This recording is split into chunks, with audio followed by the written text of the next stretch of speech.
Bonjour, bienvenue dans la quotidienne condensée des numériques, l'essentiel de l'actu tech en quelques minutes. Et une actu tech un peu spéciale aujourd'hui. Je vous rappelle que les deux grands morceaux de la tech, ce sont évidemment les annonces d'Apple d'hier et les annonces de Google de ce soir. On ne va pas en parler dans cette émission. Pourquoi? Eh bien parce que pour toutes les annonces Apple, on vous a fait beaucoup d'articles et nous avons une vidéo dédiée qui est sur notre chaîne, qui est quelque part, dans un coin d'écran qui va apparaître. Et pour les annonces de Google, eh bien, il y aura une vidéo aussi dédiée qui va apparaître dans notre chaîne YouTube lorsque l'embargo sera levé. Du coup, on ne passera pas beaucoup de temps dessus, mais il y a encore beaucoup de choses qui sont passées. Si, un point, le produit Apple, évidemment, le plus important qui a été annoncé hier, c'était cette chiffonnette à 19 $, absolument incroyable.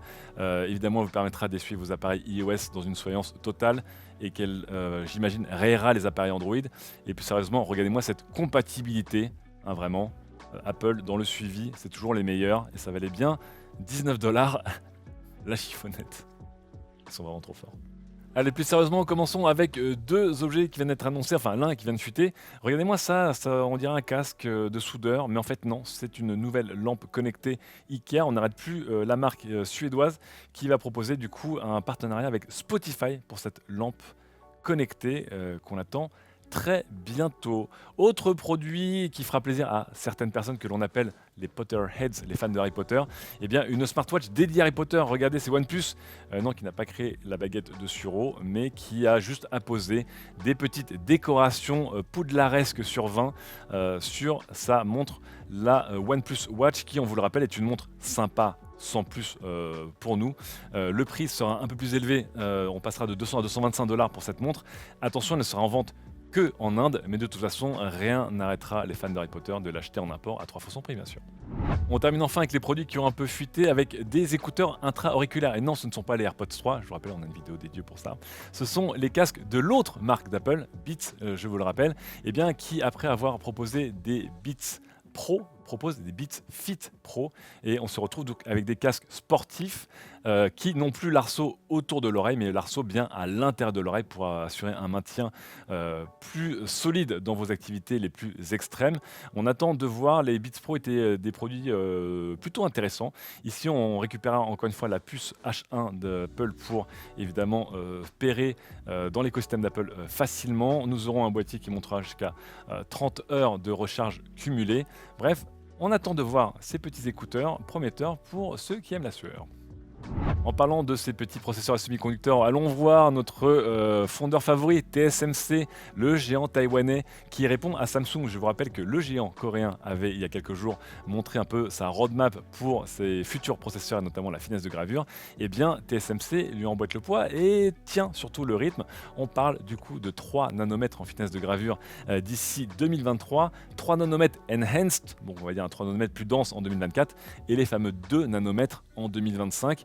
Donc des bons de géant, encore une fois, pour ces deux concurrents. Je vous rappelle qu'à 2 nanomètres, on sera plus de 2 fois plus fin que ce qui se fait actuellement, c'est-à-dire 5 nanomètres. Et bientôt, on sera aussi au bout de la fameuse loi de Moore. On verra ensuite ce qui se passera pour le futur de l'humanité. Que serait une quotidienne des NUM sans une annonce Xiaomi? Le constructeur chinois qui truste la deuxième place mondiale derrière Samsung, eh bien, annonce souvent des Xiaomi 11. On a eu des 11 Pro, des 11i, des 11 Lite, des 11 Ultra, des 11 Lite 5G NE, des 11T, des 11 Pro, bref. Ils annoncent aussi beaucoup de Redmi Note, avec des Redmi Note 8, 8 Lite, 8i, 8 machin, tout ce que vous voulez. Et bien là, c'est la croisée des chemins avec des Redmi Note 11. Voilà, qu'est-ce que vous voulez que je vous dise de plus?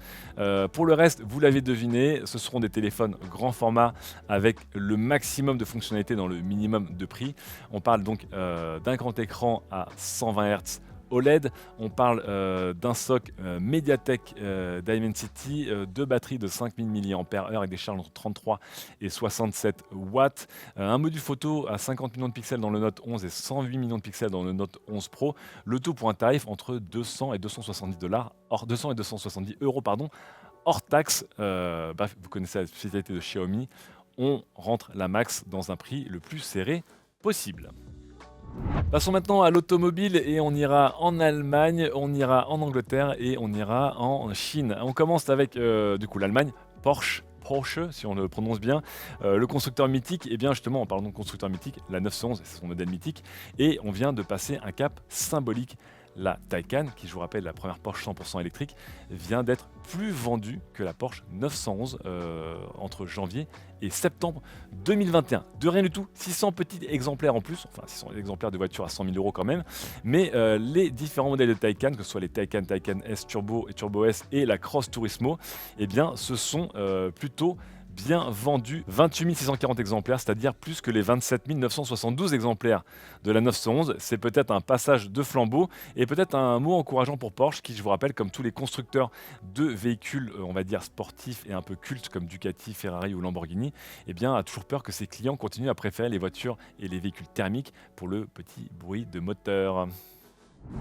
Autre voiture et autre marque qui fait sa révolution vers l'électrique, et vous la connaissez peut-être moins, sauf si vous allez dans les plages huppées à travers le monde. Cette marque, c'est une marque anglaise et c'est Moch qui montre sa petite voiture de plage. Hein. C'est une sorte de Méhari de luxe.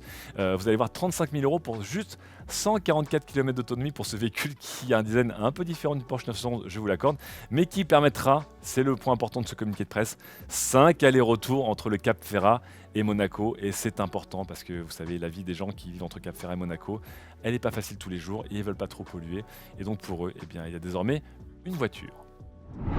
On termine enfin avec d'autres voitures et c'est Foxconn qui s'y colle, le constructeur le plus célèbre du milieu, c'est celui qui fait des produits pour Asus, pour Apple, pour à peu près tout le monde, eh bien, a annoncé rentrer dans le game justement des véhicules électriques avec 3 prototypes sous la marque Foxtron. Ce coup-ci, un bus, une berline et un SUV. Voilà le bus, c'est le modèle T. Voici la berline, c'est le modèle E.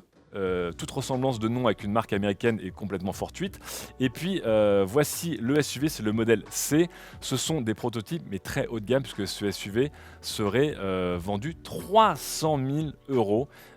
J'imagine très difficilement la clientèle pour ce SUV, mais évidemment ce sont plutôt des effets d'annonce de la part de Foxconn. Quand on connaît la puissance de feu de ce constructeur, eh bien on peut se dire qu'on n'a pas fini de voir des voitures chinoises envahir un petit peu tous les marchés avec des produits toujours plus sophistiqués. Quittons maintenant un petit peu le tarmac et la route et partons sur le sol lunaire tout simplement avec un projet de la NASA qui va en intéresser certains et certaines si un jour vous allez sur la Lune, puisque la NASA va installer du Wi-Fi et du haut débit sur la Lune tout simplement. Je vous rappelle qu'avoir posé le pied sur la Lune, après avoir fait quelques pas globalement, l'humanité n'est pas trop revenue sur la Lune à part quelques missions. Une nouvelle course vers la Lune est en train de s'opérer entre notamment les États-Unis et la Chine, et ce coup-ci c'est plutôt pour s'installer sur la Lune, installer des bases à demeure. Et pour ça, eh bien, si vous avez passé du temps sur la Lune, il faudra bien pouvoir jouer à Brawl Stars ou streamer Squid Game. Et pour ça, il faudra Internet. Et donc, la NASA est en train de voir comment passer par des réseaux satellites pour transmettre de l'Internet sur la Lune. J'ai hâte de voir le prix du forfait roaming lorsqu'il sera commercialisé. Revenons maintenant sur Terre et au Royaume-Uni avec une nouvelle qui a fait grincer des dents de beaucoup de parents. Plusieurs écoles se sont munies d'un système de reconnaissance faciale pour reconnaître les enfants à la cantine. Pourquoi ? Eh bien parce qu'ils pensent que c'est plus rapide que de passer une carte et plus hygiénique que de passer une carte en ces temps de confinement. C'est l'excuse qui vaut ce qu'elle vaut, mais ça raconte aussi la démocratisation de la reconnaissance faciale, technologie qui est ô combien discutée, discutable et sujette à débat. Là-dessus, il y a eu beaucoup d'associations qui se sont élevées, qui ont levé leur voix contre ces nouvelles mesures. On n'a pas besoin de reconnaissance faciale pour passer à la cantine, notamment, donc là on le voit en Écosse. C'est déjà un peu overkill, on ne va pas se mentir, et puis ça pose toujours les questions de où vont ces données de reconnaissance faciale de tous ces enfants. Les écoles vraiment promettent qu'on va gagner beaucoup de temps et beaucoup de sécurité. Regardez-moi cette enfant qui a l'air heureuse de manger ses brocolis. Rien n'est moins sûr, mais on n'est pas prêt d'arrêter les débats sur cette technologie. On quitte le Royaume-Uni et nous allons ce coup-ci en Autriche. Que se passe-t-il en Autriche ? Eh bien, l'Office du tourisme autrichien vient de mettre en ligne les artworks et les œuvres d'un de leurs musées sur OnlyFans, tout simplement. Oui, OnlyFans, la fameuse plateforme. Pourquoi ? Eh bien parce que justement, c'est une résignation, puis aussi un petit coup marketing, un petit coup de gueule de la part de ce musée. Impossible sur les réseaux sociaux classiques, et peut-être là ce que vous êtes en train de voir actuellement, ça va être censuré, on verra, de diffuser des œuvres de nus, et même des œuvres de peinture, pas forcément des photos, sur des réseaux comme Facebook, comme TikTok ou comme Instagram. Beaucoup de musées ont déjà été censurés puisque les œuvres qu'ils montraient, qui étaient parfois des sculptures, parfois des peintures, se retrouvaient, et parfois des photos, se retrouvaient censurées. Impossible du coup eh bien, de montrer ces œuvres sur des réseaux sociaux, à part un, le plus connu actuellement, qui est OnlyFans. Il y en a d'autres, mais moins connus.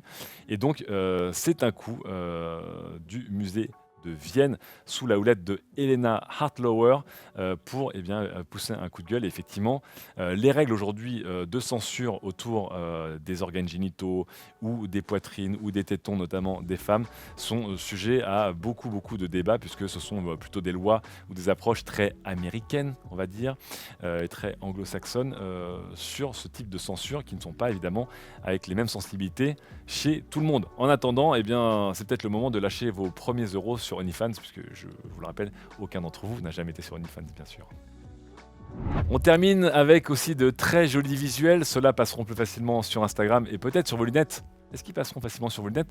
Rien n'est moins sûr puisque Hideo Kojima, le célèbre créateur de jeux vidéo, vient de s'associer avec le designer de lunettes Jean-François Ray pour sa première collection de lunettes de vue slash de soleil. Regardez-moi ces premiers modèles HKXGF01, la Black et la Chess Edition avec, vous voyez, les verres solaires qui viennent se loquer sur les branches ou sur vous. Alors, est-ce que vous avez du swag ou pas? Je vous laisserai juger dans les commentaires de la vidéo. J'ai envie de dire non, mais parfois, j'ai envie de dire non aussi, mais encore plus fort. Mais sur d'autres modèles, notamment les 02, on va dire que le design est presque plus sobre et on va dire qu'il est post-apo slash steampunk sur 20. C'est plutôt pas mal. On laissera évidemment les fans de Hideo Kojima s'arracher tout cela. Et je fais des bisous à ce cher Hugo Délire notamment. C'est la fin de cette quotidienne condensée des numériques un peu spéciale puisque on vous a passé des infos ici qu'on n'a pas passé dans le live ce matin parce que dans le live ce matin on s'est tous déchirés pendant 1 heure sur les news Apple. Je vous rappelle que ce soir il y a les annonces Google et que demain encore en live à 11 h on en parlera très longuement. En tout cas, merci de nous suivre, merci pour vos soutiens, vos petits pouces bleus, vos abonnements et on se retrouve très vite sur les numériques.